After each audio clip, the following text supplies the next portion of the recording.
every Drastic at Skidmore loved Christmas a lot. But Grundle, who lived up in Northwoods, did not. For he hated Christmas the whole Christmas season. Now please don't ask why, no one quite knows the reason.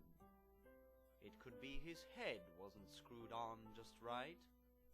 It could be perhaps that his shoes were too tight. But I think that the most likely reason of all may have been that his beard was 2 sizes too tall. Whatever the reason, his beard or his shoes, he stood there on Christmas Eve, shouting loud, "Boo!" For he knew all the Drastics and dorms, all aglow, were busy now, hanging wreaths of mistletoe. Staring down from his cave with a mean Grundle frown at the warmly lit faces of quaint Skidmore town.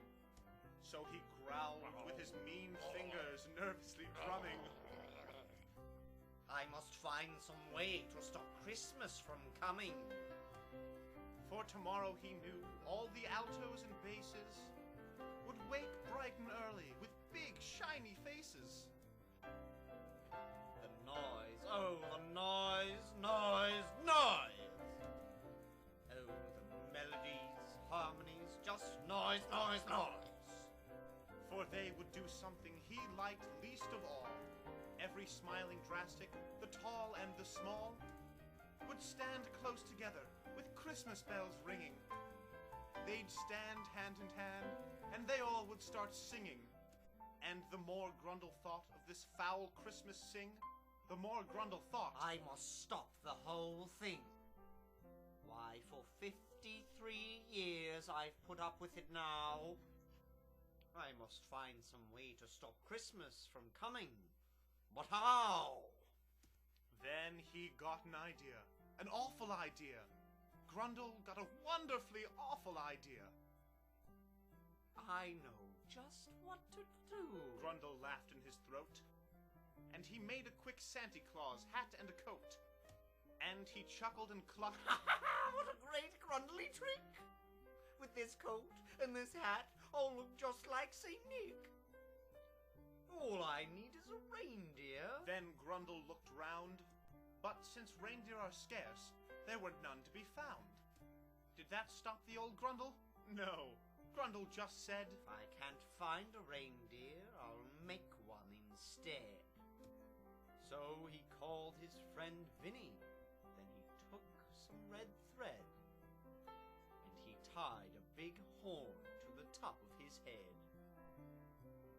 Then he loaded some bags and he loaded a bin on a ramshackle sleigh, and he hitched up old Vin. Grundle said, "Giddy up!" And the sleigh started down toward the dorms where the Drastics lay snooze in their town. This is stop number 1. the old Grundle Claus hissed, and he climbed to the roof, empty bags in his fist. Then he slid down the chimney and let out a grumble. But if Santa could do it, then so could the Grundle. He took all their pitch pipes, their music and things, Making sure that they no longer could sing. Then he stuffed all the things up the chimney with glee. And now, Grundle said, I will stuff up the tree. Grundle grabbed the great tree and he started to shove, when he heard a small sound, like the coo of a dove. He turned around fast when he heard the soft coo. 'Twas small Cindy Price Lou, who was not more than 2. The Grundle'd been caught by the tiniest bass, who stared at his beard with a pout on his face. As he stared, he sadly asked, Santa Claus, why? Why are you taking our Christmas tree? Why? But you know, that old Grundle was so smart and slick, he thought of a lie, and he thought it up quick. "Why, my sweet little tot, The fake Santa Claus lied. there's a light on this tree that won't light on one side. So I'm taking it home to my workshop, my dear.